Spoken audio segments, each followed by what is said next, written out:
Hello students, welcome to our YouTube class भौतिकी। मेरा नाम है हितेश और आप है मेरे साथ आज के इस टॉपिक एन हार्मोनिक ऑक्सीलेटर पर डिस्कशन करने के लिए। तो इन आवर प्रीवियस क्लास हमने डिस्कस किया था हार्मोनिक केस, लेके चला था वाइब्रेशनल स्पेक्ट्रोस्कोपी के अंदर। और हार्मोनिक केस के अंदर हमने क्या देखा था कि कोई भी स्प्रिंग है, स्प्रिंग को जब हम स्ट्रेच कर रहे हैं तो वहां पे एक फोर्स लगता है, हमारा रिस्टोरिंग फोर्स, जो कि किसने दिया था? हुक्स ने दिया था, हुक्स लॉ के अंदर। वो रिस्टोरिंग फोर्स क्या कर रहा था? जो स्प्रिंग हम स्ट्रेच कर रहे हैं उस स्प्रिंग को स्ट्रेच से दोबारा अपनी जगह पे लाने के लिए उसको कंप्रेस करता है। ठीक है, जस्ट लाइक कोई हमने मॉलिक्यूल दिया था पे H एंड Cl, और इसके बीच में हमने केस माना था स्प्रिंग का, आइडियल केस माना था हार्मोनिक ऑक्सीलेटर के अंदर। ठीक है, पहला केस क्या माना था हमने? हार्मोनिक ऑक्सीलेटर, और ये क्या था हमारा? Ideal case. ओके, इसके अंदर हमने क्या माना था कि एक मॉलिक्यूल है, उसमें दो एटम्स है। अब ये अगर स्ट्रेच हो रहा है तो एक फोर्स लग रहा है हमारा वहां पे, रिस्टोरिंग फोर्स, जो क्या करेगा? इसको दोबारा अपनी इक्विलिब्रियम पोजीशन के अंदर लाने का काम करेगा। फिर हार्मोनिक हमने पूरा डेरिवेशन किया इसका, वहां से हमने एनर्जी निकाली एंड देन पोटेंशियल के थ्रू हमने क्या निकाला? वहां से एनर्जी का फॉर्मूला हमने वहां से ड्राइव किया। और देखिए हमने स्पेक्ट्रल लाइंस, वहां से हमें जो स्पेक्ट्रम मिल रहा था, स्पेक्ट्रल लाइन जो मिल रही थी हमें,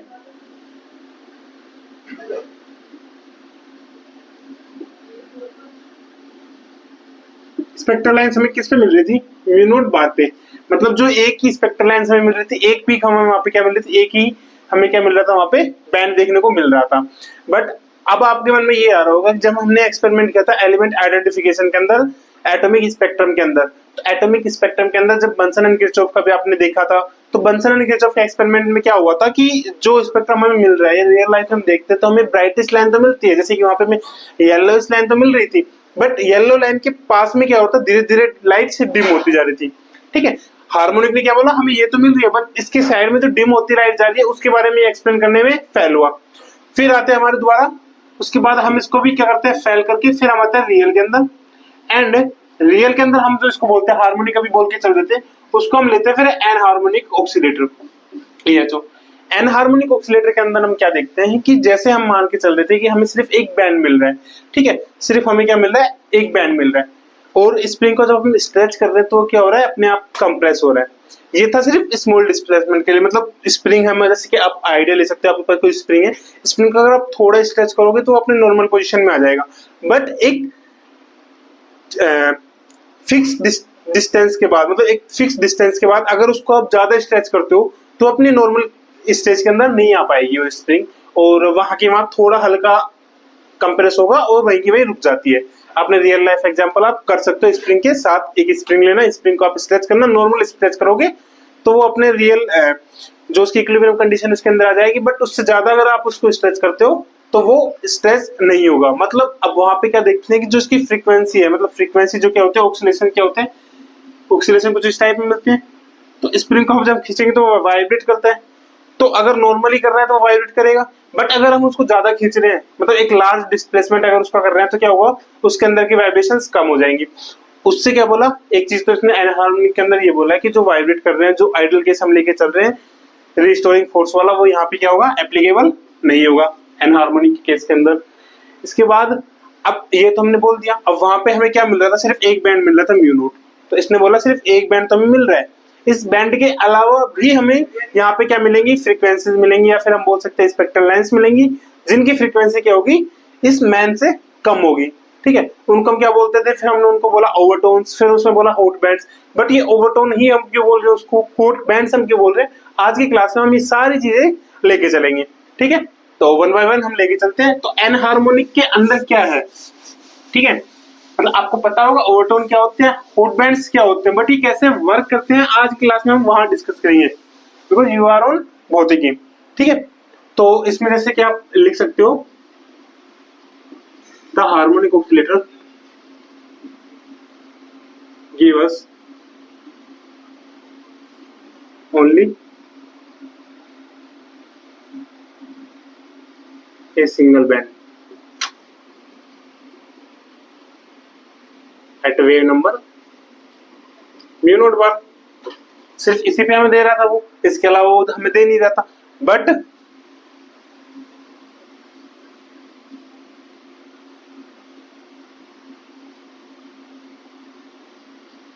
in case of actual IR spectrum, TRUM. But in case of actual spectrum, we found, और जो ये फ्रीक्वेंसी थी इसको हम बोलते हैं बेसिकली क्लासिकल फ्रीक्वेंसी, ठीक है। क्लासिकल फ्रीक्वेंसी पे we found classical frequency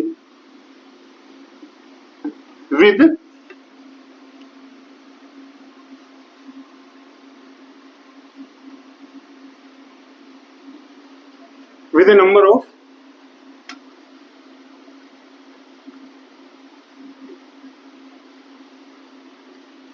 weak intense and weak intense wave numbers.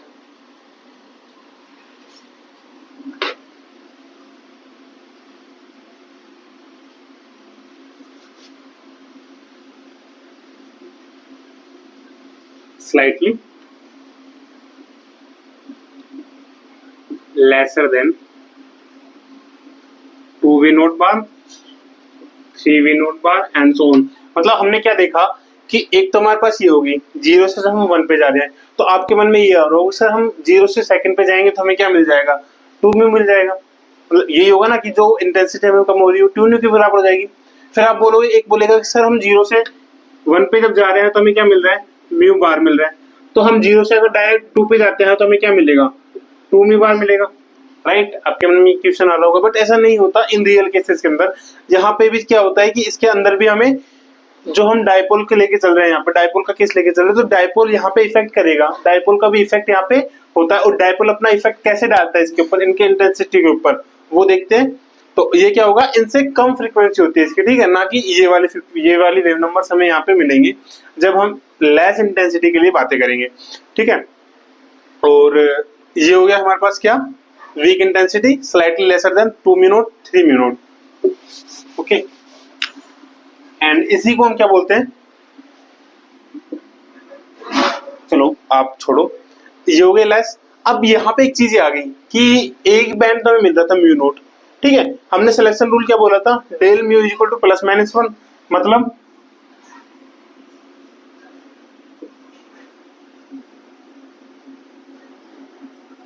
This indicates that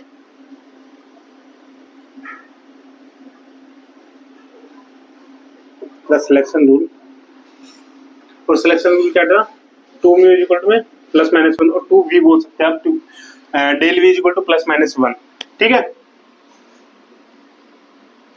is not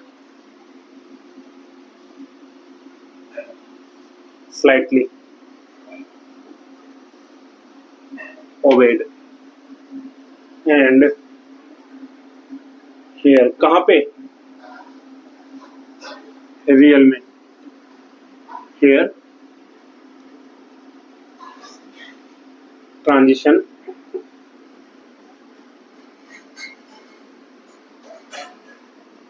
corresponding to del v greater तो होगा हमारे पास, सॉरी इक्वल तो होगा, प्लस यहाँ पे क्या होगा, प्लस ग्रेटर देन ±1, ठीक है।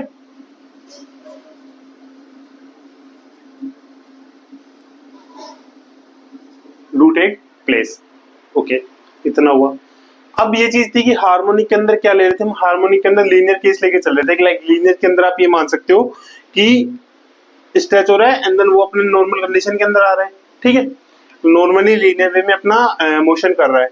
बट एन हार्मोनिक के अंदर क्या करता है कि वो स्ट्रेच तो हो रहा है, बट जितना उसको दोबारा कंप्रेस होना चाहिए वो उतना कंप्रेस ना होके कम कंप्रेस हो रहा है ना। क्यों, क्योंकि उसमें क्या लग रहा है, अब यहाँ पे रिस्टोरिंग फोर्स जो लगता है, रिस्टोरिंग फोर्स नहीं लगता है। और रियल एग्जांपल आप स्प्रिंग का भी लेके चल सकते हैं कि स्प्रिंग में भी हम क्या करते हैं, एक थ्रेशोल्ड लिमिट के बाद, जब उसको हम स्ट्रेच करते हैं तो वो फिर से अपनी कंडीशन के अंदर नहीं आ पाती है, ठीक है।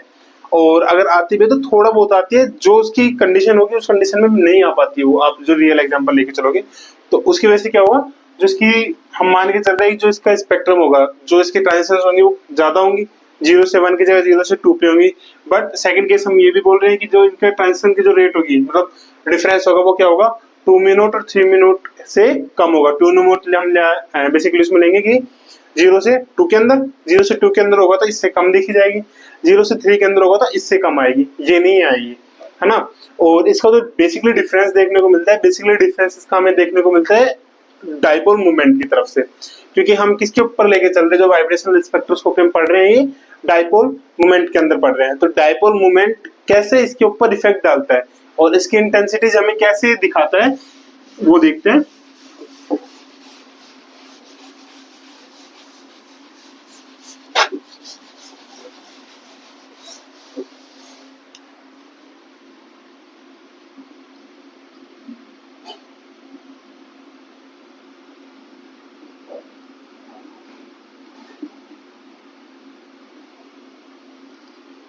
डाइपोल मोमेंट तो हम क्या मान के चल रहे थे, जो हार्मोनिक के केस के अंदर मान के चल रहे थे, हार्मोनिक ऑसिलेटर के केस के अंदर हम मान के चल रहे थे, तो डाइपोल मोमेंट होता है वो क्या होता है, लीनियर वे में होता है, ठीक है। और लीनियर वे में हम ये बोल सकते हैं डाइपोल मोमेंट, आप डीएम से ये समझ सकते हैं, dipole moment is assumed to vary linearly with displacement x is equal to में r माइनस में r e, ठीक है। और लीनियर वे में इसका जो एक्सप्रेशन हम देते हैं वो एक्सप्रेशन इसका कैसे आता है, म्यू इज इक्वल टू में म्यू नोट, जो कि एक कांस्टेंट होता है हमारे पास इक्विलिब्रियम कंडीशन के अंदर, फिर उसके बाद जो डिस्टेंस आएगा इसके अंदर म्यू डेल म्यू अपन में del x and x, equation number आप देख सकते हो फर्स्ट। सो इसमें आप देख सके होगे कि ये वाला तो कांस्टेंट हो गया हमारे पास, ठीक है। अब जो इसकी वजह से हमारे पास जो इंटेंसिटी आती है वो हमारी कहते हैं पीक इंटेंसिटी, क्योंकि सिर्फ इसमें ये वाला चेंज हो रहा है, स्ट्रेच हो रहा है एंड देन दूसरा कंप्रेस हो रहा है, ठीक है। तो स्ट्रेच और कंप्रेस होने की वजह से डाइपोल में चेंज आ रहा है वो हमारा सेम आएगा, ओके। तो एक चीज तो हम यहाँ पे ये देखने को मिलती है हमारे पास कि ये वाला होता है यहाँ पे और ये प्लस है, बट डिफरेंस क्या आता है, और जो ये वाला हमारे पास जो डाइपोल मोमेंट आता है लीनियरली जो आता है, ये वर्क ओनली करता है किस पे,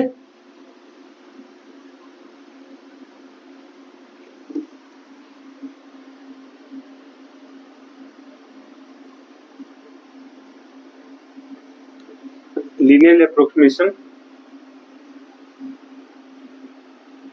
only works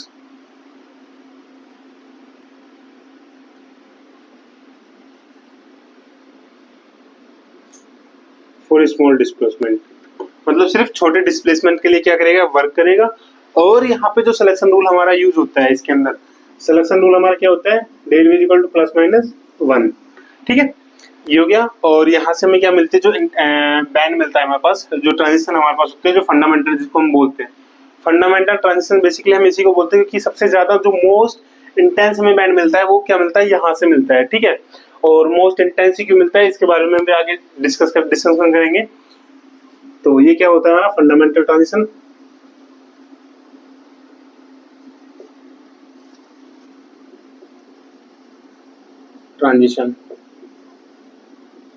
ठीक है, जो कि कहां से होता है, v इक्वल टू 0 को v इक्वल टू 1 पे। अब ये तो क्या था कि हमारा सिर्फ स्मॉल डिस्प्लेसमेंट के लिए, अगर मान लो हम ज्यादा डिस्प्लेस कर रहे हैं उसको, मतलब मैंने बोला था ना स्प्रिंग केस के अंदर अगर हम ज्यादा डिस्प्लेस कर रहे हैं तो उस केस के अंदर हमारा क्या होता है,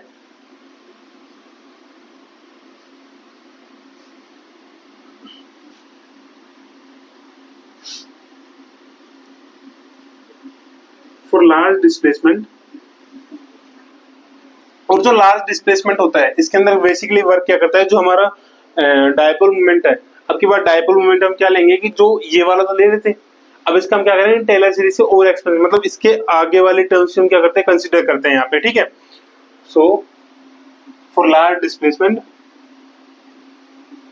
the dipole moment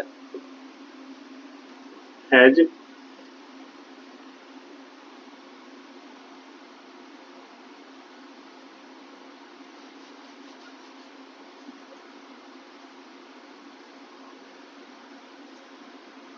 higher order terms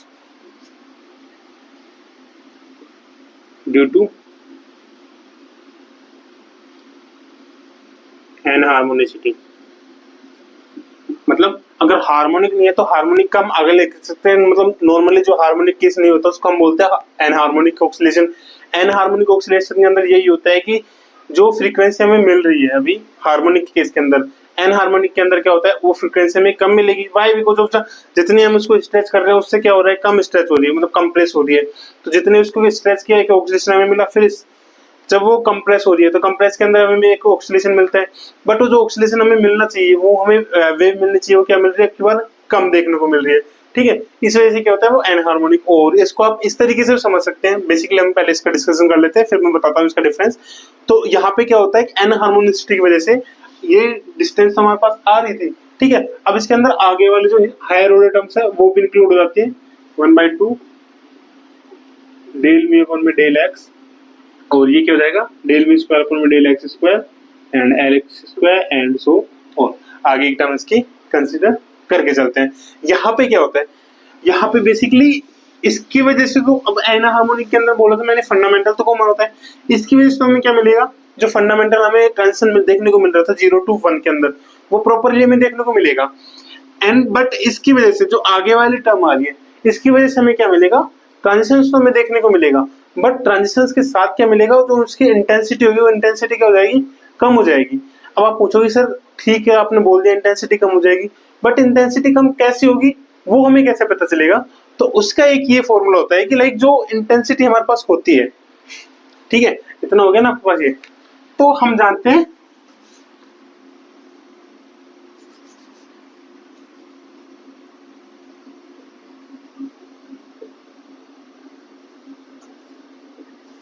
intensity transition. ठीक है, इंटेंसिटी ट्रांजिशन दैट मींस जो ट्रांजिशन में जो हमें इंटेंसिटी लग रही है वो कितनी है, इसको हम क्या बोलते हैं आई से।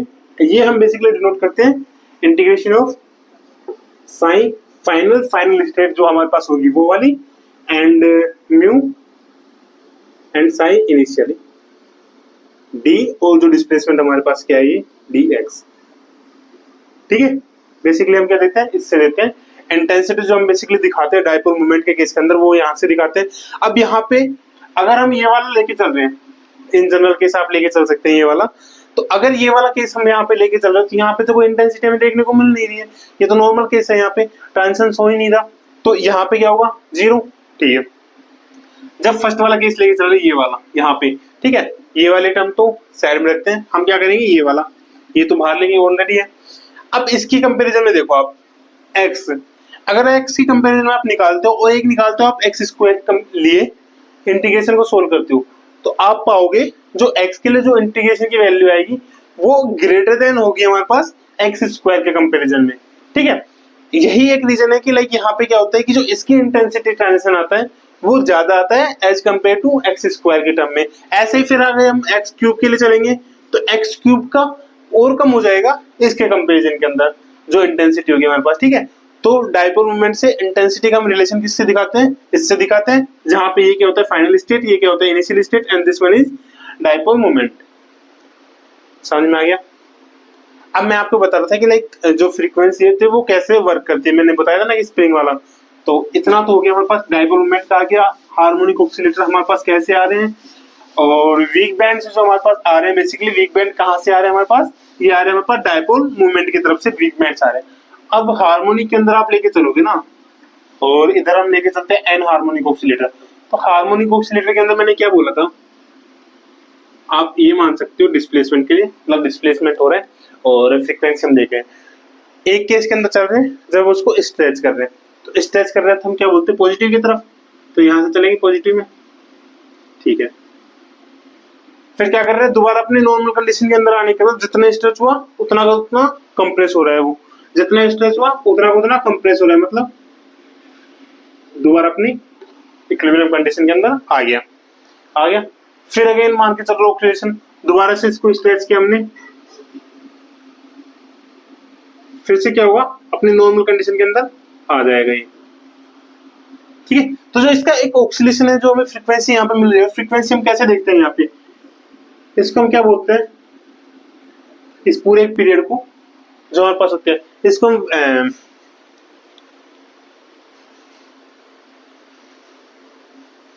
वेवलेंथ लेके चलते हैं, सॉरी इसको हम क्या बोलते हैं कि वेवलेंथ लेके चलते हैं, wavelength is equal to lambda, ठीक है। एंड वेवलेंथ का हम क्या बोलते हैं, वेवलेंथ हमारी क्या होती है, म्यू अपॉन सी। तो हमारे पास क्या मिल रही है यहाँ पे, नॉर्मल फ्रीक्वेंसी में देखने को मिल रही है, प्रॉपर जितना ऊपर है उतना उतना नीचे हमें देखने को मिल रहा है। ये किसमें मान के चलते हैं, आइडियल के अंदर और हार्मोनिक के अंदर। एन हार्मोनिक के अंदर बेसिकली क्या होता है, इसमें एन हार्मोनिक में अगर हम ज्यादा स्ट्रेच कर रहे हैं, इतना स्ट्रेच किया, बट अगर हमने क्या करा, एक लेवल से ज्यादा उसको स्ट्रेच करा, एक लेवल से ज्यादा उसको स्ट्रेच कर दिया, बट अगर उसको कंप्रेस कर रहा तो कंप्रेस क्या होगा, उतना उतना कंप्रेस होगा नहीं वो, ओके थोड़ा कम कंप्रेस होगा उससे। तो कम कंप्रेस होगा उससे क्या होगा, हमारा जो फ्रीक्वेंसी की बार मिलेगी नॉर्मल कंडीशन के अंदर जब आएगी, तो नॉर्मल कंडीशन के अंदर नॉर्मली ना आगे वो कम होगा इसके कंपैरिजन में। जो यहाँ पे हमें जो पीक मिल रही थी, ये वाली पीक हमें क्या मिलेगी, यहाँ पे कम मिलेगी, but in that case harmonic के अंदर हमें क्या मिलेगा, ये सेम केस मिलेगा, ठीक है। ये चीज अब अगर फ्रीक्वेंसी में चेंज आ रहा है, तो फ्रीक्वेंसी में चेंज मतलब हमारा जो एनर्जी चेंज होगा, एनर्जी के अंदर भी इसकी वजह से कुछ ना कुछ चेंज होगा। तो ये तो क्या था कि इनका जो फ्रीक्वेंसी का था वो इन रियल के केस के अंदर हम देखते हैं, वो वाला हार्मोनिक होता है वो आइडियल केस होता है, एंड जो एन हार्मोनिक होता है वो क्या होता है, हमारा रियल केस होता है। कितना होगा, फिर हम देखते हैं कि लाइक हमारे पास ये हो गया, इंटेंसिटी हमारे पास पता चल गई, इंटेंसिटी में कैसे आती है। फिर इंटेंसिटी से हमें पता चला कि लाइक डाइपोल मूवमेंट वो चेंज हो रहा है, डाइपोल मूवमेंट एन हार्मोनिक के अंदर क्या लेता है, हायर ऑर्डर टर्म्स की तरफ भी मूव करता है। और हायर ऑर्डर टर्म्स की तरफ कैसे जाता है, जब लार्ज डिस्प्लेसमेंट की हम बात करते हैं, है ना। अब जैसे कि हमने हार्मोनिक के अंदर पोटेंशियल लेके चल रहे थे, हार्मोनिक के अंदर तो हम क्या लेके चल रहे थे, वहां पे हम हुक्स लॉ के लेके चल रहे थे, जिसमें रिस्टोरिंग फोर्स लग रहा था, उस रिस्टोरिंग फोर्स की वजह से हम क्या निकाल रहे थे वहां पे, पोटेंशियल। बट जो एन हार्मोनिक केस होता है, एन हार्मोनिक केस के अंदर जो पोटेंशियल हमें देखने को मिलता है, तो वो हार्मोनिक वाला ना होके अलग होता है, और वो कौन सा होता है, so in the diatomic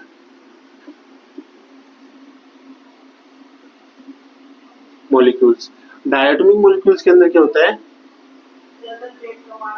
the actual potential energy, the actual potential energy is not a harmonic type,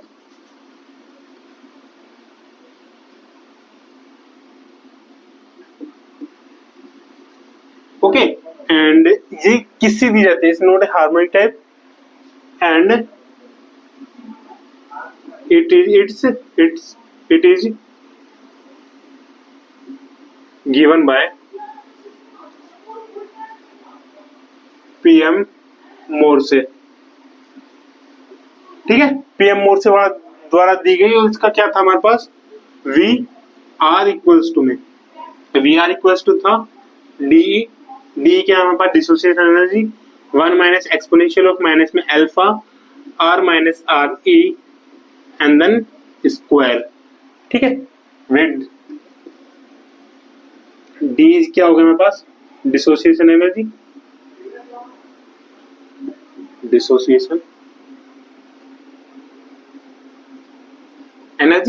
and alpha हमारे पास क्या है, बेसिकली अल्फा एक कांस्टेंट है, constant for a molecule. R ये हमारा क्या है, आर ही हमारे पास क्या है, इंटरन्यूक्लियर डिस्टेंस है इक्विलिब्रियम केस के अंदर, inter nuclear distance in case of equilibrium, ठीक है। तो इक्विलिब्रियम के केस के अंदर क्या है, ये इंटरन्यूक्लियर डिस्टेंस है। अब आपके मन में अगर ये आ रहा हो तो ये फॉर्मूला कहाँ से है, तो हमने लास्ट क्लास में हमारी जो कि आपको मिलेगी मोर्से पोटेंशियल के नाम से, वहां पे इसके बारे में हमने डिटेल स्टडी की थी कि लाइक ये मोर्से पोटेंशियल कैसे आया, इसने कैसे फॉर्मूला ड्राइव किया। तो आप ये फॉर्मूला अगर आपकी कंफ्यूजन है कि कैसे आता है, तो आप इसके लिए हमारी वो वाली वीडियोज आप या हमारी वो वाली क्लासेज आप चेकआउट कर सकते हैं, जिसका लिंक आपको डिस्क्रिप्शन में मिल जाएगा, या फिर आपको एटॉमिक एंड मॉलिक्यूल प्लेलिस्ट में आपको वो सारी क्लासेस देखने को मिल जाएंगी, ठीक है। तो ये हमारा पोटेंशियल आता है। अब इस पोटेंशियल से हमारी जो एनर्जी आती है हमारे पास यहाँ पे बेसिकली, ठीक है, तो वो एनर्जी हमारे पास बेसिकली आती क्या है, और जो ये पोटेंशियल हमारे पास आता है इससे फर्क क्या पड़ता है। मतलब ये भी होता है ना कि कुछ फर्क पड़ना चाहिए हमारे पास या नहीं पड़ना चाहिए। हार्मोनिक के केस के अंदर क्या देखा था, जैसे जैसे हम पोटेंशियल इंक्रीज कर रहे हैं, जैसे जैसे हम उसको स्ट्रेच कर रहे हैं, तो उसमें कोई भी फर्क नहीं आ रहा था, दोबारा अपनी नॉर्मल कंडीशन के अंदर स्ट्रेच हो रहा था। मतलब जब एनर्जी उसकी इंक्रीज हो रही थी या डिक्रीज हो रही थी, हमें क्या मिल रहा था, एक एक्विलिब्रियम केस के अंदर था हमारे पास नॉर्मल था। अगर उसको स्ट्रेच कर रहे हैं तो वो क्या हो रहा है नॉर्मली, इस केस को आप मान सकते हैं कंप्रेशन, कंप्रेशन, एंड इसको मान सकते हैं स्ट्रेच या एक्सटेंड हम कर रहे हैं। तो जितना हम एक्सटेंड करें तो उसका उतना को उतना वो क्या होता, कंप्रेस हो रहा था। ठीक है, कोई डिफरेंस नहीं आ रहा। बट इन केस ऑफ जब हम चलते हैं एन हार्मोनिक की तरफ, तो एन हार्मोनिक की तरफ स्ट्रेच कंप्रेस हमारा नॉर्मली हो रहा है, बट जब हम इसको स्ट्रेच कर रहे हैं तो एक लेवल तक तो क्या हो रहा है, ये आराम से नॉर्मली इतना स्ट्रेच हो रहा है कि दोबारा अपना कंडीशन के अंदर आया जा रहा है। बस इस लेवल के बाद जब इसके और ज्यादा हम स्ट्रेच करते हैं तो हमारे पास क्या मिल रहा है, ये एक पॉइंट आता है जहाँ पे जो पैराबोला टाइप में हमें मिल रहा था, ये आराम से एनर्जी, जितनी एनर्जी हमें स्ट्रेच करने में लग रही है उतनी एनर्जी हमें क्या मिल रही है, कंप्रेस करने में हो रही है। बट यहाँ पे क्या हो रहा है, जितनी एनर्जी हमें कंप्रेस करने में लग रही है, स्ट्रेच करने में हमें एनर्जी क्या लग रही है उसके अलग। और जो अलग एनर्जी थी जिसके बाद जो मोलिक्यूल था उसकी जो फ्रीक्वेंसी थी वो क्या हो रही है, कम हो रही है। इस एनर्जी को हम क्या मान रहे थे, डिसोसिएशन एनर्जी। ठीक है, कंप्लीट हमने इसके बारे में समझाया है अपनी लास्ट क्लास के अंदर। आपने वो क्लास देख ली होगी आई थिंक, अगर नहीं देखे तो आप डिस्क्रिप्शन में जाके वो क्लास आप चेकआउट कर सकते हैं, और आपको देखनी चाहिए वो क्लास, यू शुड, बिकॉज इसके बारे में आपको डायरेक्ट पढ़ाया जाएगा, बट ये कैसे आता है इसके बारे में नहीं बताया जाएगा कहीं पे भी। अब इससे हम क्या निकालते हैं, इससे हम निकालते हैं एनर्जी, जो हमारी एनर्जी कौन सी आती है। ठीक है, तो उस एनर्जी को ड्राइव करते हैं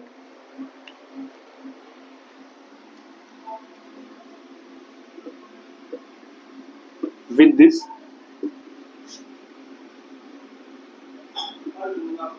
potential energy, with this potential energy by using Schrodinger equation, by using Schrodinger equation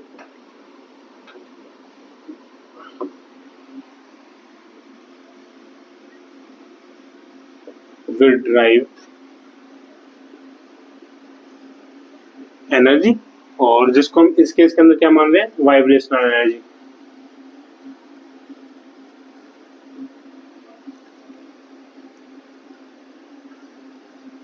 vibrational energy, vibrational energy क्या है हमारे पास, जो श्रोडिंगर इक्वेशन को सोल्व करके इस पोटेंशियल का यूज करके जो हमारे पास आई थी। ठीक है, और हमने वो भी डिस्कस कर चुके हैं हमारी क्लास की सीरीज में। और वो हमारी एनर्जी जो आई थी वो क्या आती है हमारे पास, v इक्वल टू में v plus 1/2 mu E minus में v प्लस 1/2 का whole square XC mu E बार। इक्वेशन आप दे सकते हो, और एक इसमें आया था हमारे पास सेंटीमीटर इनवर्स के अंदर इक्वेशन नंबर 3। ये इक्वेशन कहाँ से आई है, ये चीजें हमने लास्ट क्लास में हमारे डिस्कस की थी। और जो मोल से पोटेंशियल था आई थिंक हमने सेकंड लास्ट क्लास के अंदर डिस्कस किया था, ये लास्ट क्लास में डिस्कस किया था। इन दोनों के फॉर्मूलाज ये कहाँ से आ रहे हैं, इनके बारे में जानने के लिए आप उन दोनों क्लासेस को जरूर लेना, ताकि आपको ये चीजें पता रह सके कि ये आ कहाँ से रही है। हालांकि आपको अगर नहीं पता रहेंगे, आप रट सके तो वो भी रट सकते हैं, बट अगर आपको फिजिक्स को इन डेप्थ समझना है, ठीक है, तो उसके लिए आपको पता होना चाहिए कि फॉर्मूलाज आखिर वर्क कैसे करते हैं और आते कहाँ से हैं। तो ये हमारा इक्वेशन आया था एनर्जी का, जो कि किसमें आया था, एन हार्मोनिक केस के अंदर, जहाँ पे म्यू क्या था, फ्रीक्वेंसी थी। एन हार्मोनिक के केस के अंदर एक्सी क्या था हमारे पास, एन हार्मोनिसिटी कांस्टेंट था। ठीक है, इतना हमने कर लिया था। अब हम यहाँ पे क्या देख रहे हैं, हम बेसिकली यहाँ पे देख के चल रहे हैं कि हमें यहाँ पे क्या देखना है, स्पेक्ट्रल लाइंस देखनी है। और स्पेक्ट्रल लाइंस की इंटेंसिटी मैंने बता दी, इंटेंसिटी उनकी क्या होगी, कम होगी। बट जो स्पेक्ट्रल लाइंस हमें मिल रही है वो कौन कौन से मिल रही है, उनकी जो फ्रीक्वेंसी हमें कितना कम होगी। हमने बोला था कि जो कम होगी वो क्या होगी, जैसे कि 0 से 2 के लिए क्या बोला था हमने, 2 म्यू नॉट से कम होगी।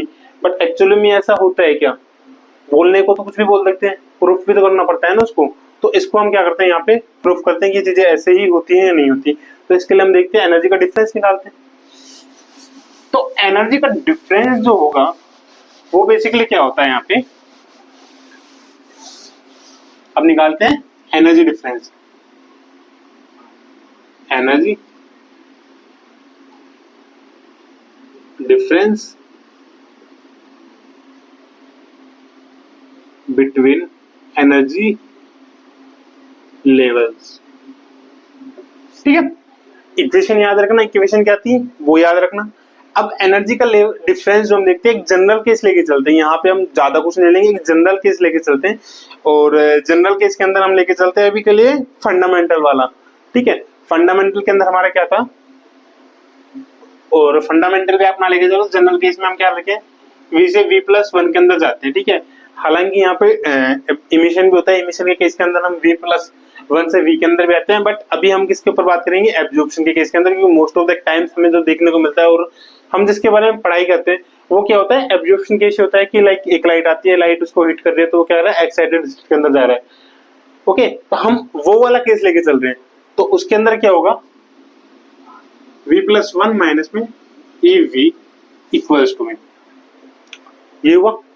अब यहाँ पे अगर ev, जहां पे v था वहां पे v+1 करना है, तो यहाँ क्या हो जाएगा, v+1 + 1/2 म्यू ई बार माइनस में v+1 + 1/2 इसका square and x E mu E bar minus v का जो हमारी इक्वेशन थी वो एज इट इज रख देंगे यहाँ पे, म्यू ई एंड ये प्लस हो जाएगा, सो v+1/2 का स्क्वायर एक्स ई म्यू ई बार। सोल्व करते हैं, ये क्या हो जाएगा, यहाँ पे v एज इट इज रहेगा, यहाँ से 1 + 1/2 और यहाँ पे 1/2 है, कॉमन लेते हैं सारी चीजें, एक तो म्यू बार ई से कॉमन लेते हैं, तो यहाँ से क्या हो जाएगा, v+1/2 minus 1 v+1 + 1/2 minus v-1/2। Okay, plus और यहाँ पे माइनस से हम कॉमन ले लेते हैं, ये वाला माइनस एक्स ई म्यू ई बार, यहाँ से क्या आ जाएगा, ये 3/2 हो जाएगा, तो यहाँ से जाएगा v² + 3v + 9/4 माइनस, यहाँ से क्या आ जाएगा, v² minus v minus 1/4। Okay, ठीक है, v से v कैंसिल आउट, 1/2 से 1/2 ऑल्सो कैंसिल आउट, यहाँ से v² से v चला जाएगा, 3v से 1v 2v बचेगा, एंड देन यहाँ पे हमारा क्या बचेगा, 9/4 1/4 2 बचेगा। ठीक है, सो इसको अब हम जब सोल्व करेंगे तो हमारे पास यहाँ से क्या बचा, यहाँ से बेसिकली हमारे पास बचा 1, मतलब mu E bar minus x E mu E bar, and यहाँ से हमारे पास क्या आ जाएगा, 2v, और यहाँ से 9/4 minus 1/4 that is 8/4, 8/4 is equal to 2, so 2, और ये किस में आएगा, पॉजिटिव में। अब यहाँ से ये चीजें कॉमन आ रही है, म्यू ई कॉमन लेते हैं इसको, म्यू ई बार, तो यहाँ से जाएगा 1 माइनस में 2 एक्स ई, सॉरी एक्स ई आएगा। ओके, एंड देन ये क्या है इन दोनों का एनर्जी डिफरेंस, v+1 माइनस में ई वी सेंटीमीटर इनवर्स। ठीक है, इतना आ गया। अब हम यहाँ से क्या देखते हैं, इसकी 0 पॉइंट एनर्जी क्या होगी। बेसिकली वहां पे जो 0 पॉइंट एनर्जी हम देखने को मिल रही थी, वहां पे 0 पॉइंट एनर्जी हमारे पास क्या आती, 1/2 म्यू नॉट आती। अब यहाँ पे उस केस के अंदर 0 पॉइंट एनर्जी हमारे पास क्या आती है, एक तो ये हमारे पास डिफरेंस आ रहा था, वहां पे डिफरेंस हमारे पास क्या आ रहा था, जब दो एनर्जी लेवल्स के बीच में हम डिफरेंस देख रहे थे, तो दो एनर्जी लेवल के डिफरेंस में क्या आ रहा था, म्यू नॉट बार आ रहा था, बट वही एनर्जी डिफरेंस यहाँ पे क्या रहा है, दिस वन। ओके, सो अगर हम इक्वल में भी लेके चलते हैं, ठीक है, तो हार्मोनिक और एनहार्मोनिक के केस को हम मान के चलते हैं कि यहाँ पे जो हमारे पास फंडामेंटल फ्रीक्वेंसी आ रही है, जो v इक्वल टू v से v+1 के अंदर आ रही है, तो v+1 से v+1 में जाते हैं, तो यहाँ से हम क्या बोल सकते हैं, इसको 0 से 1 में बोल सकते हैं। हार्मोनिक के केस के अंदर भी हम किस में जा रहे थे, 0 से 1 के अंदर जा रहे थे, यहाँ पे भी 0 से 1 में जा रहे हैं, इंटेंसिटी में 0 से 1 में मिल रही है।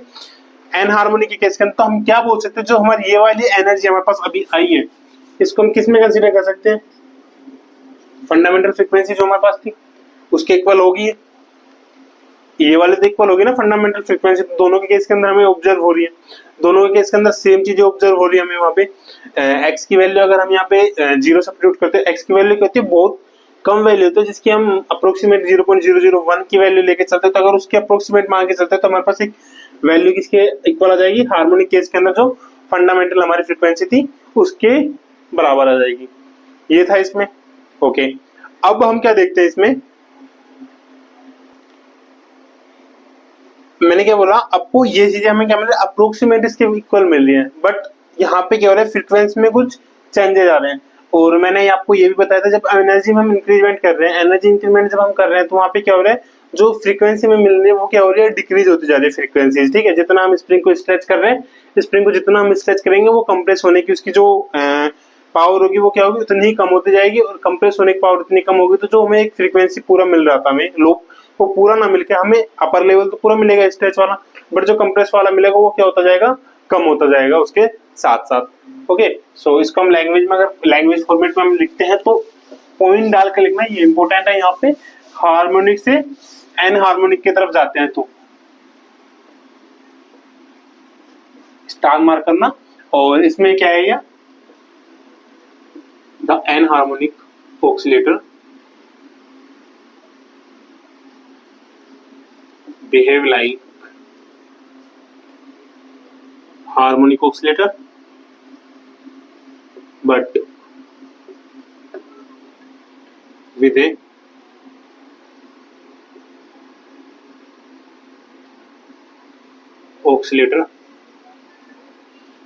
oscillator frequency that decreases with increases in energy। ठीक है, इतना हुआ, एक पॉइंट तो ये हुआ। सेकंड पॉइंट, अब आप पॉइंट से याद रखना, एनर्जी आपने देखी हार्मोनिक के केस के अंदर देखी, एन हार्मोनिक के केस के अंदर हमने एनर्जी देखी, दोनों में एक सिमिलरिटी आ रखी थी हमारे पास, और सिमिलरिटी हमारे पास क्या थी, जो फर्स्ट टर्म थी, एक में थी ये वाला एन हार्मोनिक के केस के अंदर, फर्स्ट एन हार्मोनिक केस की फर्स्ट टर्म जो थी, हार्मोनिक के अंदर क्या आया था, 2 एंड म्यू नोट। तो इनमें ये किसके लिए म्यू, एन हार्मोनिक के लिए, म्यू नोट किसके लिए, हार्मोनिक के लिए अंदर। और इनमें जो बेसिकली रिलेशन होता है वो रिलेशन होता है mu e is equal to होता है सी म्यू नोट। ठीक है, स्पीड ऑफ लाइट इनटू में म्यू नोट जो हार्मोनिक के केस के अंदर है। तो अगर इनमें थोड़ा बहुत क्या देखने को मिल रहा है हमें, सिमिलरिटी, थोड़ा बहुत डिफरेंस जो क्रिएट हो रहा है इनके डिफरेंस में, ये सिर्फ इसकी वजह से हो रहा है। बाकी जो इंटेंसिटी हमें फंडामेंटल बैंड ही मिलेगा इसका, ये हुआ। तो इस सिमिलरिटी की वजह से क्या हुआ, इस सिमिलरिटी की वजह से जो एनर्जी में ये टर्म्स की जो सिमिलरिटी हमें देखने को मिल रही है, इसकी वजह से क्या हुआ,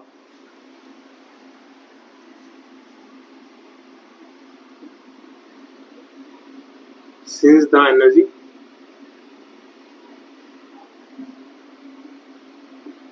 of the harmonic oscillator is very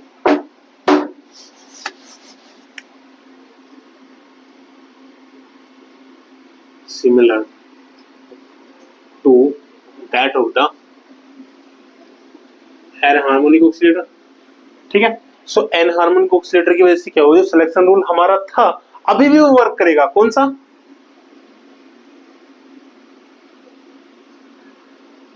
so the selection rule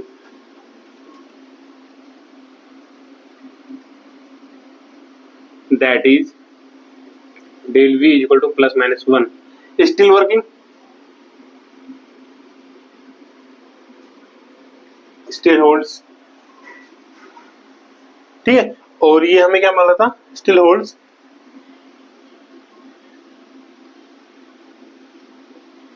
the most intense transition.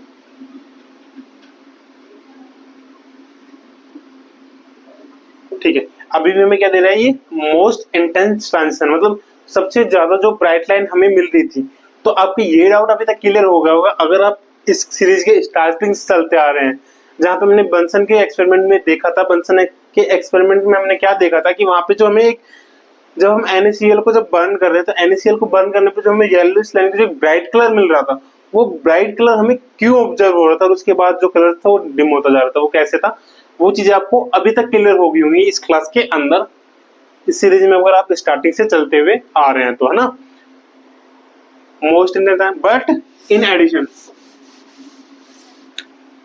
Third point,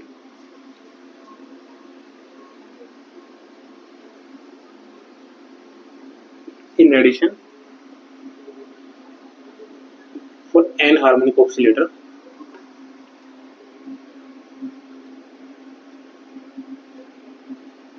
transitions corresponding to del v is equal to plus minus 2 plus minus 3 and so on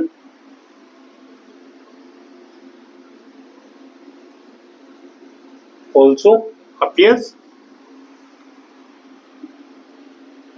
but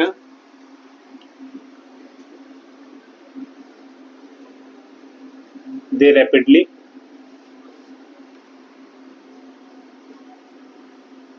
decreasing their intensity। ठीक है, transition होते हैं और उन transitions को हम क्या बोलते हैं, ओवरटोन्स। ठीक है, their intensity rapidly decreasing their intensity and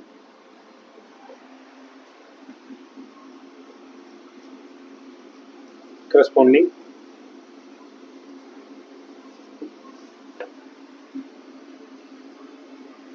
bands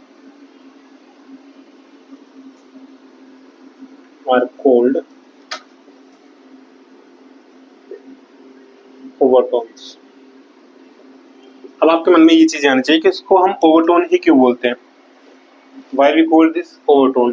आप इसको एक सिंपल एग्जांपल की तरफ से मान सकते हैं, जैसे कि हमारे पास कोई म्यूजिक प्लेयर है, ठीक है, या फिर हमारा फोन भी है। तो म्यूजिक प्लेयर में हम क्या करते हैं, जब हम नॉर्मली इसको चलाते हैं तो इसकी एक लिमिट होती है जहाँ पे हमें क्या मिलता है, इंटेंसिटी। मतलब म्यूजिक प्लेयर में हमें क्या मिलता है कि वहां पे हमारे इजिली हमारा काम कर रहा है म्यूजिक प्लेयर।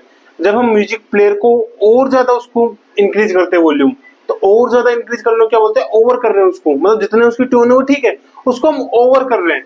ऐसे ही एक एग्जांपल ये हुआ ओवरटोन से। सेकंड एग्जांपल ये मान सकते हैं ओवरटोन से मतलब नॉर्मली हमारे पास एक टोन मिल रही है, हमारे पास एक ट्यून हमें मिल रही है, ठीक है, बस उस ट्यून को हमें मिल रही है, उसको हम ओवर लेके जा रहे हैं, और भी ज्यादा उसको हम आगे इंक्रीज कर रहे हैं। क्या होता है, जैसे कि आप स्टेयर हैं, सीढ़ियां आप चढ़ते हैं, तो सीढ़ियां आप कैसे चढ़ते हैं, जैसे कि आप सीढ़ियां आपके घर में ऐसे होती हैं, तो आप कैसे करेंगे, फर्स्ट पहले आप यहाँ पे होंगे, फिर यहाँ पे होंगे, फिर यहाँ पे होंगे, फिर यहाँ पे होंगे। नॉर्मल इंक्रीज कर रहे हैं तो इनको हम बोल सकते हैं 0 1 2 3, ठीक है, 0 1 2 3, आराम से सीधे चल रहे हैं। बट अब आप क्या करते हैं, अपने आप को ओवर करने के लिए, लाइक हाँ मैं इससे ज्यादा ग्रेट हूं, तो आप क्या करेंगे, यहाँ से सीधा यहाँ जंप लगाने की सोचते हैं, ठीक है, फिर बोलते हैं कि नहीं यार मैं इससे आगे जंप लगा सकता हूँ यहाँ पे। तो ये एक तरीके से आप क्या कर रहे हैं, आपकी जो इंटेंसिटी, आपकी जो लिमिट थी, जितनी जल्दी आप यहाँ से यहाँ पे आने की जो लिमिट थी, मतलब 0 से 1 पे आने जाने की जो सीढ़ी पे लिमिट होती है, एक टाइम होता है। आप अगर आप नोटिस करना, जब आप सिंपली सीधे चढ़ रहे हो तो आप उसकी जो इंटेंसिटी होगी, इसको चढ़ने की जो इंटेंसिटी होगी वो ज्यादा होगी एज कम्पेयर टू आप इसको स्किप करके सीधा यहाँ पे आ रहे हैं, ठीक है। अगर सीधा आप यहाँ पे आ रहे हो तो आपकी क्या होगी, इंटेंसिटी थोड़ी कम हो जाएगी, लाइक एक सीढ़ी छोड़ के एक सीढ़ी ऊपर चढ़ना पड़ रहा है। फिर अगर आप बीच में 2 सीढ़ियों को छोड़ रहे हैं एंड देन थर्ड पे सीधा डायरेक्ट आ रहे हैं, इससे आपकी इंटेंसिटी और कम हो जाएगी, क्योंकि बीच में ऑलरेडी 2 सीढ़ियां छोड़ी है। फिर आप क्या करेंगे, और थोड़ा एफर्ट लगाओगे, एफर्ट लगाने से जो आपकी इंटेंसिटी, जो आपका आउटपुट आ रही थी नॉर्मली केस के अंदर, वो क्या होगा, कम होगा वहां पे। ओके, सो यहाँ पे क्या हुआ, कम हुआ। फिर अगर आप इसको और ऊपर जा रहे हो फोर्थ केस के अंदर, वहां पे और ज्यादा कम होगी। तो एक तरीके से क्या हो रहा है, जो इसकी इंटेंसिटी हो रही है हमारे पास, जो इंटेंसिटी मिल रही है, इंटेंसिटी को आप अपनी एक तरीके से लिमिटेशन की तरह ले सकते हैं, वो आप यहाँ पे सबसे ज्यादा देखने को मिल रही है। फिर जैसे जैसे हम इसको ऊपर लेके जा रहे हैं, ये हमें क्या हो रहा है, कम देखने को मिल रहा है। और ये सारी चीजें कहाँ पे हो रही है, रूम टेम्परेचर के ऊपर।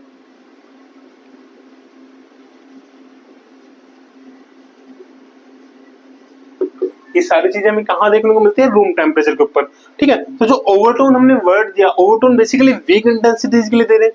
अब वीक इंटेंसिटी हमारे पास कैसे आ रही है, इसी तरीके की 0 से 2 पे जा रहे हैं, 0 से 3 पे जा रहे हैं, एक केस ये हुआ। अब देखते हैं कि इसकी जो इंटेंसिटी, या हम बोल सकते हैं कि जो स्पेक्ट्रल लाइंस हमें देखने को मिल रही है, वो क्या देखने को मिल रही है इस केस के अंदर। इन फंडामेंटल के अंदर हमें क्या देखने को मिल रही थी, म्यू नॉट 1 माइनस में 2 xc, ठीक है, इन केस ऑफ फंडामेंटल्स। अब देखते हैं कि आगे की हमें क्या मिलती है इनके लिए, वीक ओवरटोन्स के लिए, फिर वीक ओवरटोन्स के लिए हमें क्या देखने को मिलती है। आपके आई थिंक ये एग्जांपल समझ में आ गया होगा अभी तक कि इजीली हम इसको वीक इंटेंसिटी, जो इसकी इंटेंसिटी है वो कम कैसे होती हुई जा रही है, वो चीजें भी आपको यहाँ पे समझ में आ गई होगी, ठीक है। अब यहाँ पे हम क्या देखते हैं, ओवरटोन्स।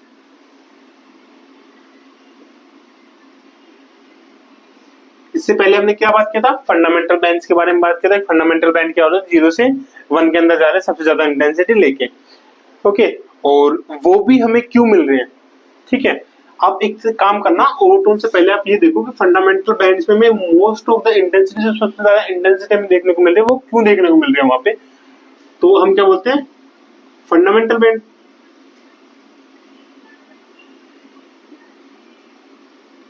फंडामेंटल बैंड, इसको हम बोल सकते हैं मोस्ट इंटेंस बैंड। अब देखो रूम टेम्परेचर पे लेके चल रहे हैं,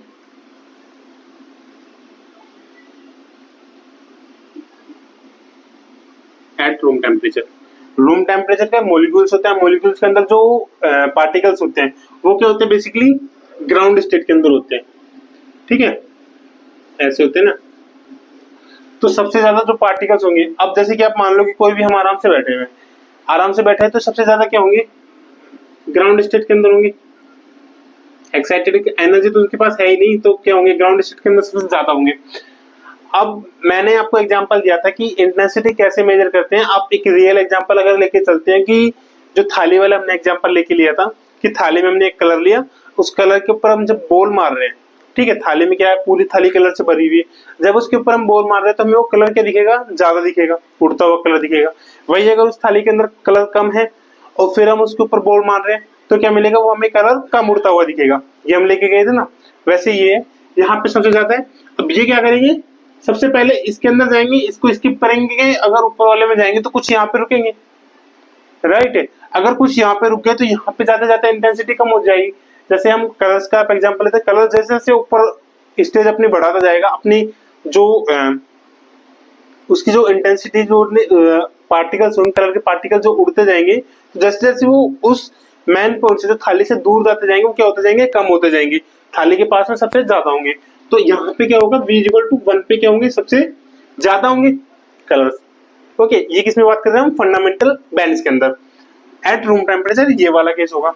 फिर यहाँ से ये वाले यहाँ जाएंगे तो बेसिकली पहुंच जाएंगे यहाँ पे, बट इंटेंसिटी क्या होगी, इनकी कम होगी। और ये पहुंच क्यों रहे हैं, because at a large distance,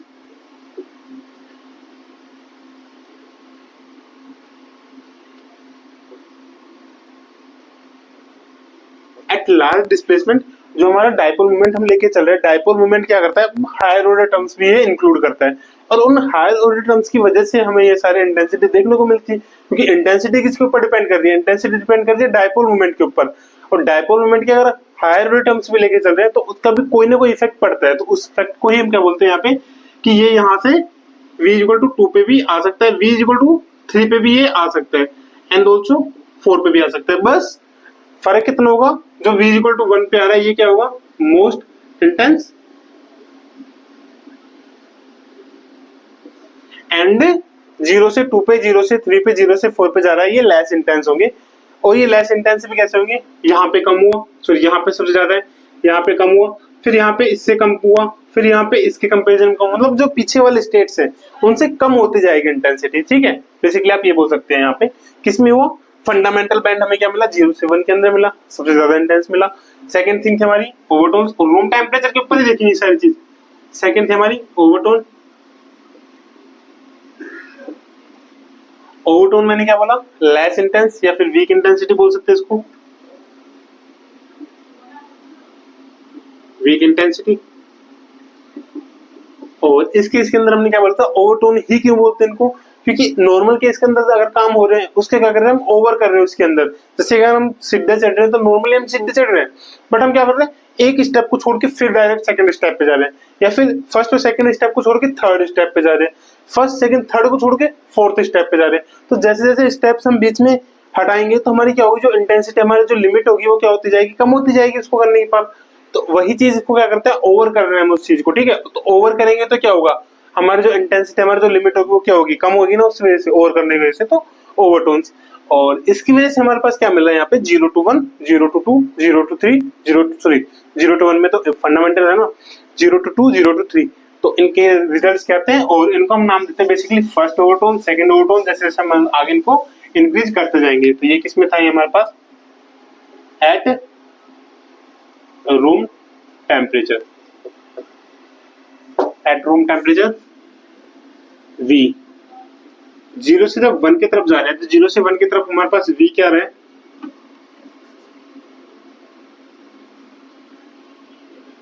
ये हमारे पास बेसिकली आ रहा है म्यू नॉट 1 माइनस में 2 एक्स आ गया। सेकंड थिंग हम देखते हैं 0 से 2 के अंदर, 0 से 2 के अंदर जब हम जा रहे हैं तो जो मी आएगा डिफरेंस E V प्लस, और यहाँ से डायरेक्ट बोल सकते हो 2 माइनस में E 0, 2 सब्स्टिट्यूट करना फॉर्मूले के अंदर। सो यहाँ से क्या जाएगा 2 प्लस 1/2 म्यू माइनस में 2 प्लस 1/2 स्क्वायर म्यू बार एक्सी माइनस में 1/2 म्यू बार प्लस 1/4 एक्सी म्यू बार। सो दैट यहाँ से क्या जाएगा हमारे पास 5/2, 5/2 माइनस में 1/2 कितना होगा, 5/2 माइनस 1/2 2 म्यू माइनस, यहाँ से कितना आ जाएगा हमारे पास 5/2, 25/2, 25/4 एंड देन यहाँ से 1/4, सो 25 ओके 25/2 सॉरी 25/4 माइनस यहाँ से क्या आ रहा है 1/4, ओके। सो यहाँ से क्या आ जाएगा हमारे पास 24/4, so that 6 x e mu bar. So यहाँ से हम 2 म्यू, ये अगर कॉमन लेते हैं तो 1 माइनस में 3 एक्सी, ये भी किसमें था, सेंटीमीटर इनवर्स के अंदर, सेंटीमीटर इनवर्स के अंदर। एक पैटर्न आप देख रहे होगे, जब 0 से 1 में जा रहे हैं तो 2 1 माइनस 2x, 0 से 2 में जा रहे हैं तो 3 1 माइनस 3, यहाँ पे 2 आएगा, 1 है तो यहाँ पे 1, 2 है तो 2। ऐसे हम डायरेक्ट इनका देख सकते हैं। 0 से अगर हम 3 के अंदर बात करते हैं तो 0 से 3 के अंदर जब हम फ्रीक्वेंसी या फिर वेव नंबर इसका देखेंगे तो वो क्या हो जाएगा हमारे पास 3 है, सो दैट 3 म्यू 1 माइनस 4 एक्सी, ठीक है। 0 से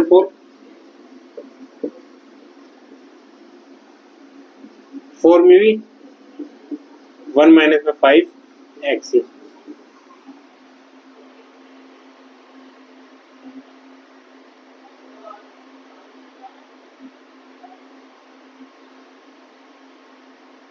ओके।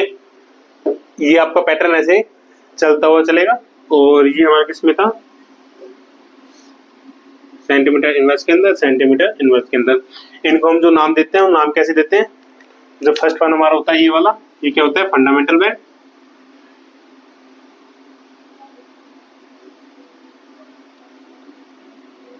ये वाला क्या होता है हमारा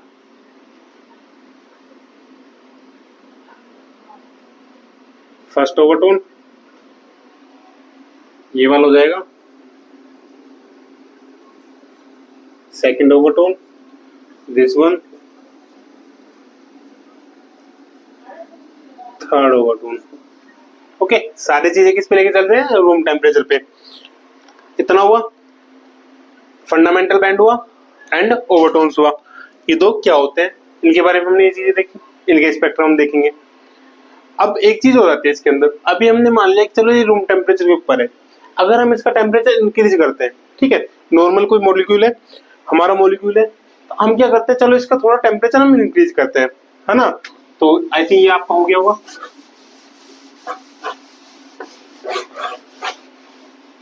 ये दोनों किसमें थे, रूम टेम्परेचर पे।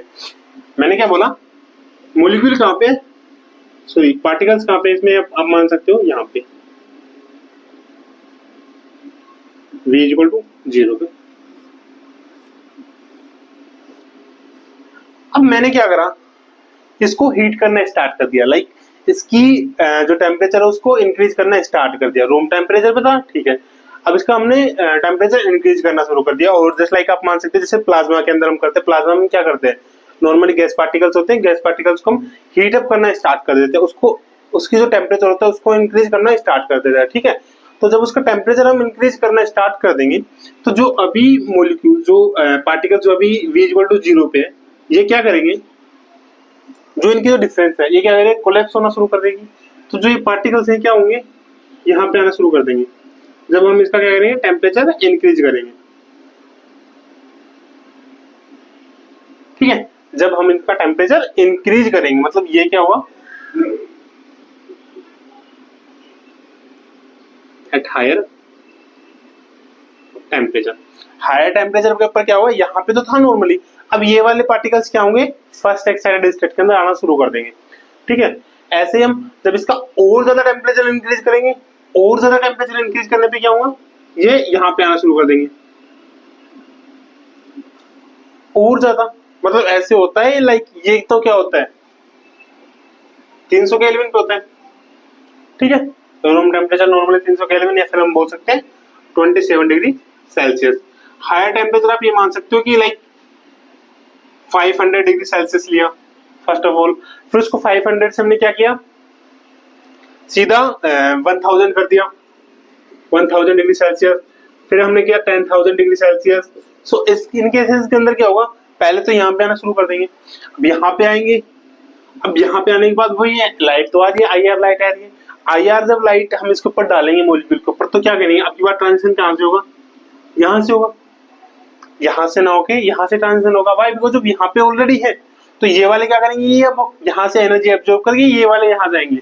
नॉर्मली ये वाले तो यहाँ से जा ही रहे थे, यहाँ पे मतलब यहाँ पे जाएंगे, यहाँ पे जा रहे हैं नॉर्मल केसेस के अंदर, बट अब की बार क्या हुआ, यहाँ पे ऑलरेडी है पार्टिकल्स, तो वो भी क्या करेंगे, एनर्जी एब्जॉर्ब करेंगे और वो क्या करेंगे, यहाँ पे जाएंगे, यहाँ पे जाएंगे, ठीक है। वही इंटेंसिटी वीक होती जाएगी। फिर और ज्यादा टेम्परेचर इंक्रीज कर रहे हैं तो यहाँ पे जो होंगे वो भी अपने तरीके से जाना स्टार्ट कर देंगे। और जो इस टाइप के जो बैंड्स हमें मिलेंगे यहाँ से, मतलब v इक्वल टू 1 से 2, 1 से 3, 1 से 4 या फिर 2 से 3, 2 से 4, 2 से 5, ये सारे बैंड्स हमें कहाँ मिलते हैं, इन्हीं बैंड्स को हम क्या बोलते हैं, हॉट बैंड्स,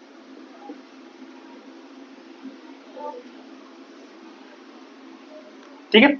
हॉट बैंड्स में आते हैं और हॉट बैंड्स के अंदर हम क्या देखते हैं, इन सारे बैंड्स की बात करते हैं जहां पे ये वाले बैंड्स हमें देखने को मिलेंगे, ठीक है। ये देखो, अब आप बोलोगे कि सर इसकी इंटेंसिटी क्या होती है, बेसिकली हमारे जो मेन चीज आती है वो इंटेंसिटी क्या आती है। तो जो ये होते हैं हॉट बैंड्स, ठीक है, अगर हम टेम्परेचर हाई कर रहे हैं तो टेम्परेचर हाई करने के केसेस के अंदर क्या हो रहा है, जहाँ के पार्टिकल्स यहाँ पे जा रहे हैं तो यहाँ के पार्टिकल्स जब यहाँ पे जा रहे हैं तो हम क्या देखते हैं, इंटेंसिटी किसके ऊपर डिपेंड करती है, हमारी इंटेंसिटी डिपेंड करती है पॉपुलेशन ऑफ मॉलिक्यूल्स, ठीक है, या फिर बोल सकते हैं population of particle in any specific energy level. अभी के लिए क्या था, जब नॉर्मल टेम्परेचर के अंदर था, तो नॉर्मल टेम्परेचर के अंदर क्या था कि सबसे ज्यादा जो पार्टिकल्स की जो पॉपुलेशन थी वो यहाँ पे थी, है ना। तो यहाँ से जब यहाँ पे जा रहा था तो इंटेंसिटी सबसे ज्यादा हो रही थी, इंटेंसिटी कम, उससे कम, उससे कम, उससे कम, ऐसे हुए कम होती हुई जा रही थी। एट हायर टेम्परेचर के अंदर क्या हुआ, हायर टेम्परेचर के अंदर यहाँ पे भी मॉलिक्यूल है, बट जो पॉपुलेशन है मॉलिक्यूल की वो यहाँ पे भी हमें देखने को मिल रही है अच्छी खासी हायर टेम्परेचर के अंदर। तो अब की बार क्या होगा कि इन नॉर्मल टेम्परेचर मतलब 27 डिग्री है तो उसको 100 मान लिया, 100 डिग्री के अंदर करा तो क्या होंगे कि जितने पार्टिकल्स यहाँ पे, इनकी पॉपुलेशन यहाँ पे है, उसके कंपैरिजन में यहाँ पे क्या होंगे, कम होंगे। तो नॉर्मल केसेस के अंदर तो हम जो हॉट बैंड्स हमारे देखने को मिलते हैं उसमें क्या होगा कि जो इंटेंसिटी उसकी कम होती है, बट जैसे जैसे उसका टेम्परेचर हम इंक्रीज करते जाएंगे उसकी इंटेंसिटी भी क्या होती जाएगी, इंक्रीज होती जाएगी। वाई, बिकॉज ऑफ द, अगर हम टेम्परेचर इंक्रीज कर रहे हैं तो टेम्परेचर इंक्रीज करने के साथ साथ जो नंबर ऑफ मोलिक्यूल्स हैं in any specific energy levels, वो भी क्या होंगे, इंक्रीज होना शुरू कर देंगे। तो इसको हम क्या बोल सकते हैं कि हॉट बैंड्स के अंदर at starting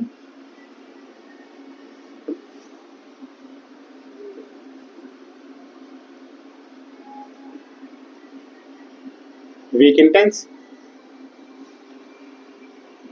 but when we increase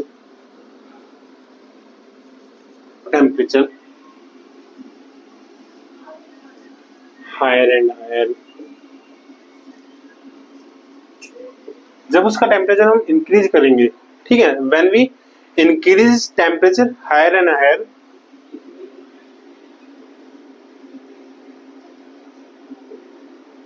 intensity also increases because the population of molecule या बोल सकते पार्टिकल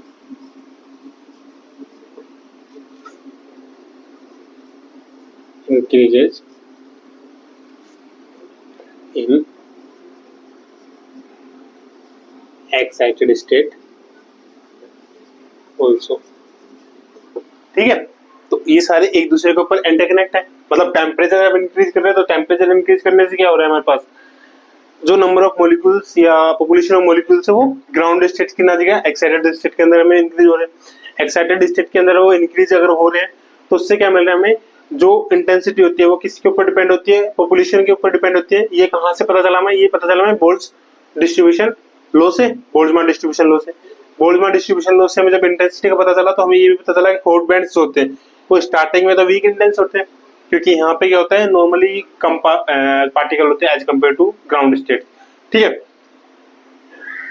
तो अब ये चीज आप एग्जांपल, अगर रियल लाइफ एग्जांपल ये भी देख सकते हैं, जैसे कि हमारे इंडिया के अंदर लोग काम करने से ज्यादा फ्री की चीजें एक्सेप्ट करने में ज्यादा बिलीव करते हैं, ठीक है।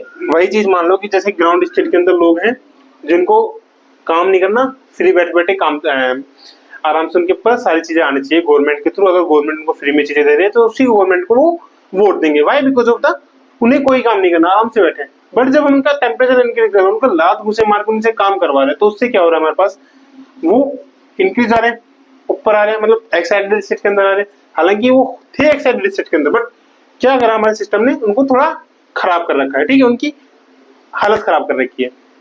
तो उससे क्या हो रहा है हमारे पास, एक्साइटेड स्टेट के अंदर है।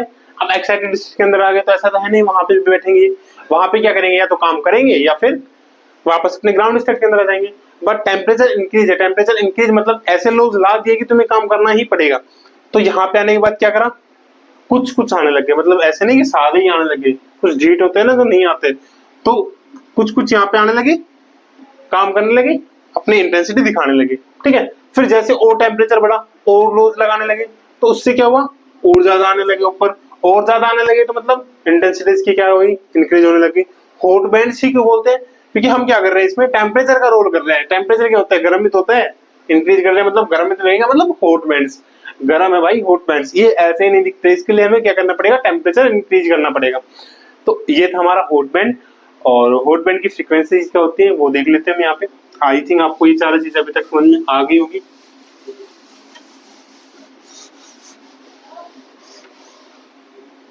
जो डिफरेंस हम देखते हैं, बेसिक डिफरेंस देखते हैं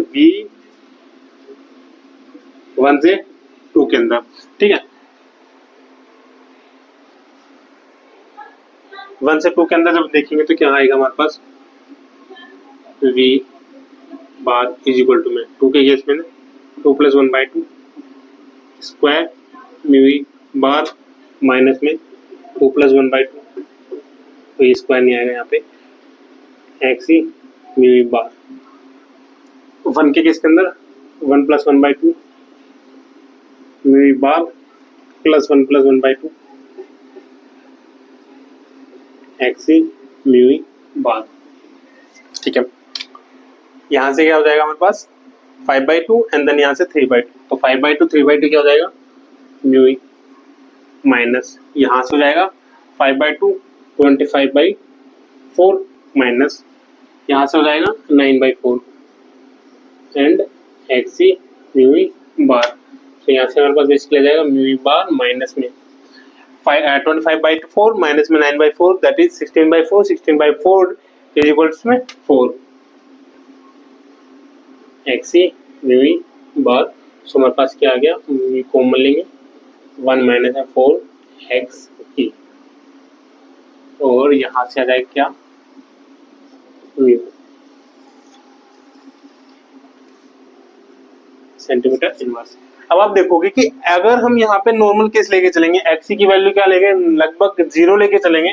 तो एक्सी की वैल्यू अगर लगभग 0 ले रहे हैं तो वो सेम केस बन रहा है हमारा फंडामेंटल फ्रीक्वेंसी वाला, ठीक है। बट मैंने वही बोला था कि लाइक अगर हम इंक्रीज कर रहे हैं तो जो number of population of molecules जो ग्राउंड स्टेट के अंदर थे अभी हमारे पास, जब टेम्परेचर उसका इंक्रीज कर रहे हैं तो क्या हो रहा है, फर्स्ट एक्साइटेड स्टेट के अंदर जा रहे हैं। फर्स्ट एक्साइटेड स्टेट के अंदर जाके क्या हो रहा है कि वो इक्वल नंबर नहीं है, और वो क्या चीज डिनोट कर रहे हैं हमारे पास, ये वाली टर्म। यहाँ पे हमारे पास क्या आ रहा है 4x आ रहा था और उसके अंदर क्या आ रहा था 2xe। मतलब x की अगर कोई भी वैल्यू होती है तो ये वाली वैल्यू क्या होगी, ज्यादा होगी as compare to this one. So इस वजह से जो फंडामेंटल हमारे पास फ्रीक्वेंसी आ रही थी ये वाली, इसके कंपेरिजन में ये वाली क्या होगी, कम होगी, ठीक है। क्योंकि जितने ग्राउंड स्टेट के अंदर होंगे, ऐसा तो है नहीं कितने भी लॉज आप लेके आ जाओ, गवर्नमेंट कितने भी लॉज लेके आ जाओ, 100% आउटपुट वो नहीं निकाल सकती। तो कितने भी टेम्परेचर इंक्रीज कर लो, जो ग्राउंड स्टेट की हमारे पास एनर्जी है वो जो इंटेंसिटी उसकी मिलेगी उस इंटेंसिटी के कंपैरिजन में हमें बाकी इंटेंसिटी नहीं मिल सकती है, ठीक है। ये क्या हो रहा है, हमारा फर्स्ट से सेकंड में जा रहा है, ऐसे हम फर्स्ट से थर्ड में जा सकते हैं, सेकंड से थर्ड में जा सकते हैं। अब इसका हमारे पास जो एक ये तो थी हमारे पास fundamental band, out overtones and hot bands, ठीक है। अब इसका जो हमें बेसिकली जो स्ट्रक्चर हमें देखने को मिलता है, तो बेसिक जो स्ट्रक्चर हमें देखने को मिलेगा फंडामेंटल बैंड्स के लिए, तो जैसे कि आप ये देख पा रहे हो यहाँ पे, तो इसके अंदर हम देख रहे हैं कि इसके अंदर क्या हो रहा है कि एक तो हमारे पास हो रहा है 0 to 1 के अंदर जा रहा है, जिसको हम क्या बोल रहे हैं, फंडामेंटल बैंड। फिर जा रहा है कि 0 से 1 में तो जा रहा है फंडामेंटल, 0 से 2 में जा रहा है, 0 से 3 में, 0 से 4 में, 0 से 5 में, ऐसे इंक्रीज होते जा रहे हैं इसके अंदर, ठीक है। सेम है हम जब हॉट बैंड के अंदर देख रहे हैं, तो हॉट बैंड के अंदर मैंने बोला था आपको कि यहाँ पे हम क्या करते हैं, टेम्परेचर इंक्रीज करते हैं।